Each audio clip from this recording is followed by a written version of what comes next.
Welcome back. And now I've been joined in the studio by the Labour Party candidate for Arochukwu Ohafia Federal Constituency, Ibe Okwara Osonwa. Welcome to the program. Welcome. Hi, my friend. How are you? I'm good. Very good. All right, let's start with the very basics. So why do you want to be a lawmaker?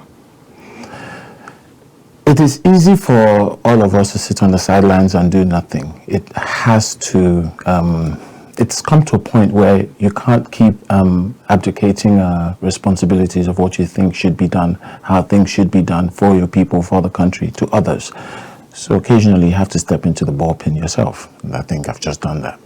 All right, so what are your specific plans for your constituency? What is it you think the person in charge right now is not doing and that you would do differently? Look, I have in my head, there are three basic structures or pillars to service delivery that you have to provide for your people. First one is human capital development. Second one being infrastructure. And the third one is being public services. Now, let's take the first one. Earlier on, I heard you talk about youth and youth development. Yes. Now, Nigeria has a teeming population of young people. According to the last statistical check, there are well over 70% of our population that is under the age of 50.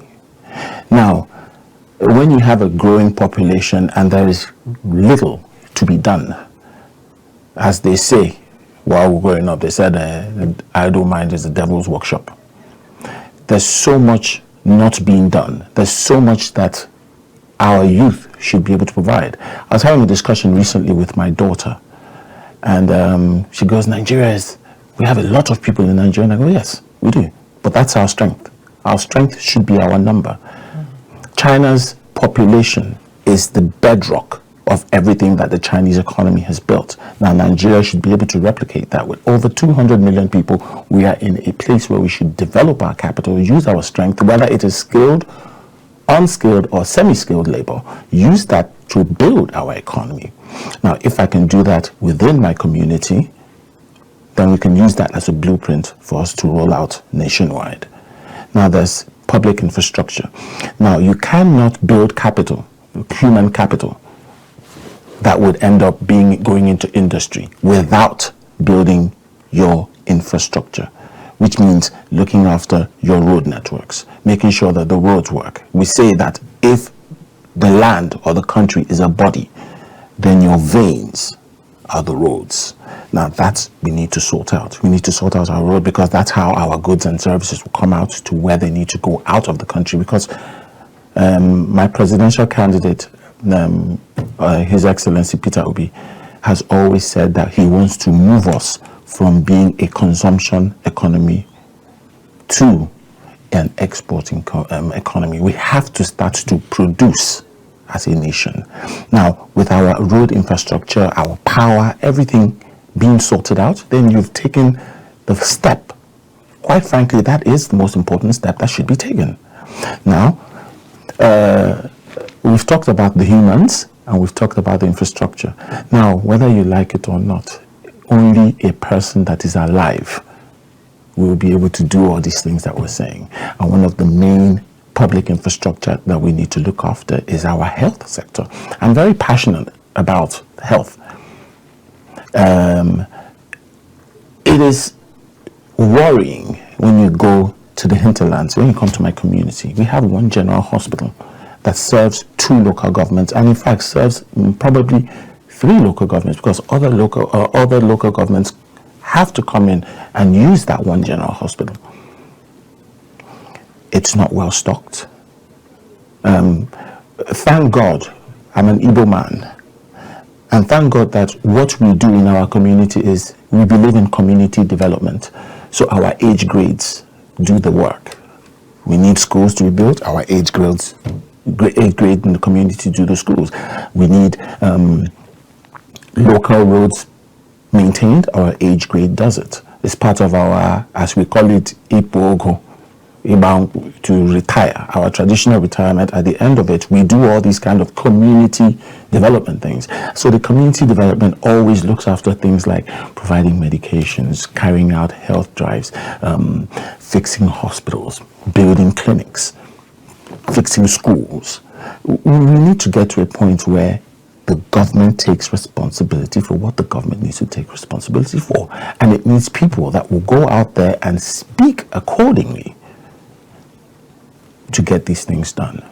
I think you were about hitting on the points I want to ask about now. These things you've said, to what extent would your constitutional powers as a lawmaker help you achieve them? How would you advocate or get these things done? Because people believe that, the lawmaker makes the law and has the oversight function. So these things, how would you enable it happen? Now, you've touched a very important point. Our people occasionally don't really understand the responsibilities and duties of a lawmaker. And quite frankly, you used the correct word, a lawmaker. We make laws, or we will be making laws by God's grace. And but part of those duties are the duties of oversight, which you also hit upon. So we have the oversight power to look at all these things. That's why when you see lawmakers on television, you see they said, oh, that person is in the financial oversight committee, or that person is in the health committee. So within those purviews, you see what's going on, and then you start to advocate for things that should be in various areas. Now, I'm not going to be the only lawmaker. In Abia State, there will be 8 of us. But if I could make a case for my community while also preferring solutions as to knowing how to manage the resources. Obviously, we have a country that has various other people that needs to be looked after. It's not all going to come to my people, but if I can fight my corner hard enough, as a lawmaker, it's all about you sitting down with your community, finding out the pressing needs, so that when you go and fight, you know that you're not fighting shakabula gun situation. You're not shooting and the bullets are petals and they're going out. You are very focused on what you want to achieve for your community, bearing in mind your mandates that you have from your community is what you're chasing. All right. Let's talk now about something you talked about, youth empowerment and development. I'd take a note from what one of a current lawmaker who's also running, talking about Oloye Akin Alabi.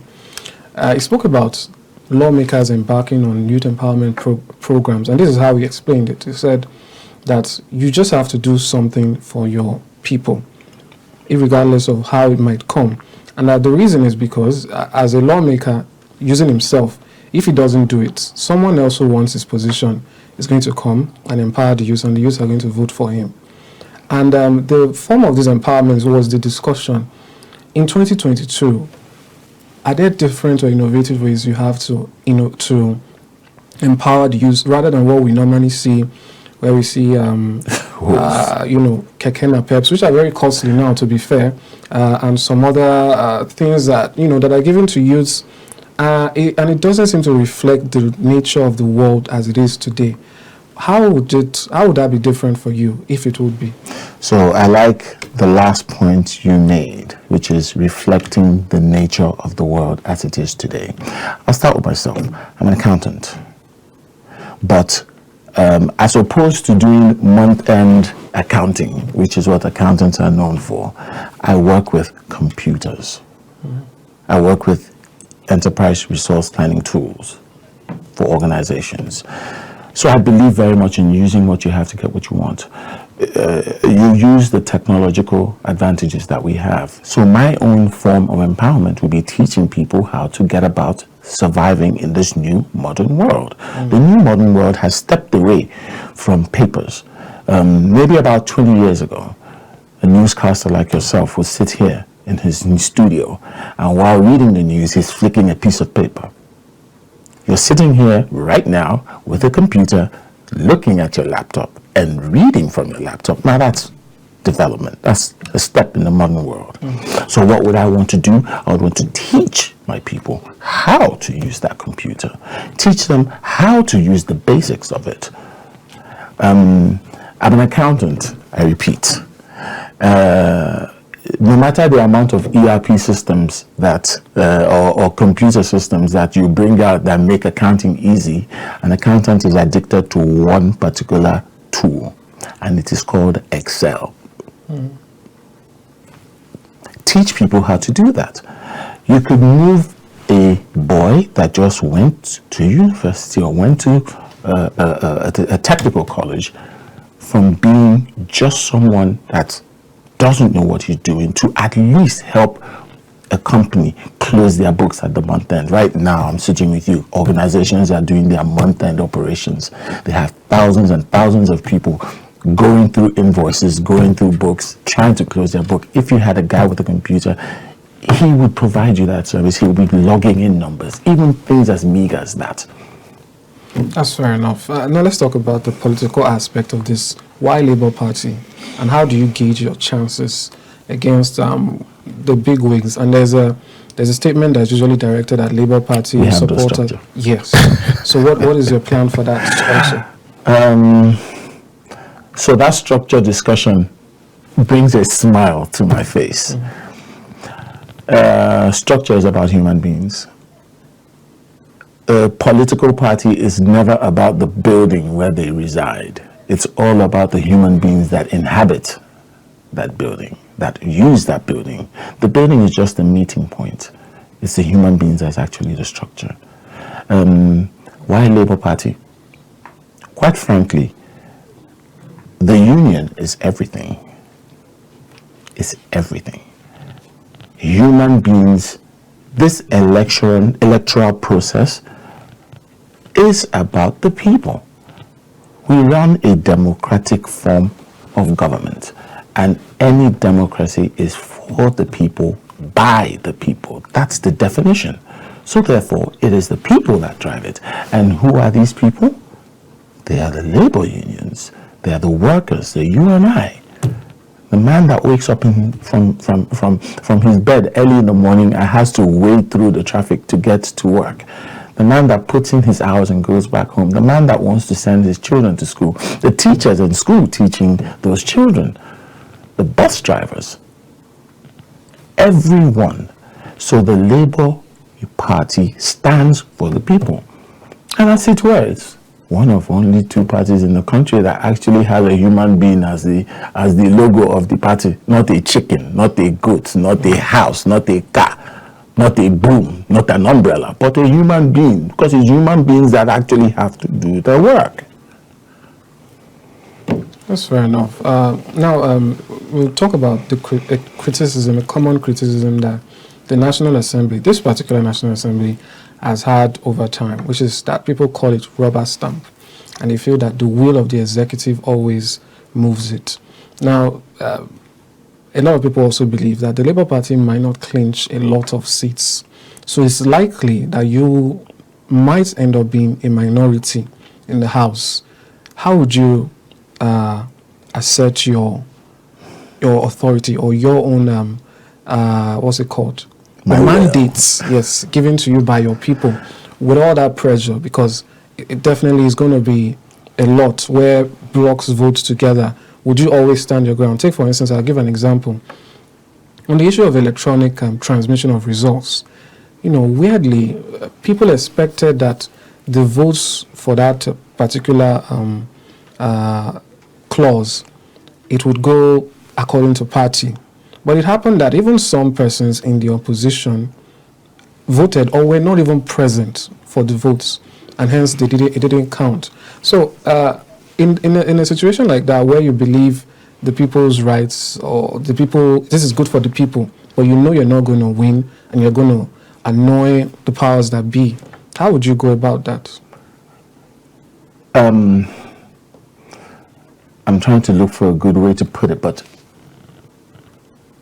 politics is about negotiations. You have to, you walk into a room, you have the grounds that you have set for yourself. You have a whip within your party telling you this is what the party is standing for. Now, we've all gone into this thing believing that we have principles and we have ethoses that we are running under. Based on that, you stand within your ethos, but as a human being, you also have your own personal principles and beliefs. I am a very hard-headed person. I'm happy to say that. I know what my people want. I'm very goal-orientated. As long as it is with the real, with the room, within the realm of what my people have told me to go and do, then I'm going to deliver on my own part of the bargain. I tell my people, I will run happily as a servant leader, doing what they told me to do, and getting my mandate reactivated every month. So whatever my people tell me to do, unfortunately, that's what I'm going to do, even if it is against the will of others. All right. Thank you very much, Mr. Ibe Okwara Osonwa. We hope to hear from you much later, the updates on how everything is going. We'll wish you best of luck. We'll keep you posted. Thanks for coming. Thank you very much.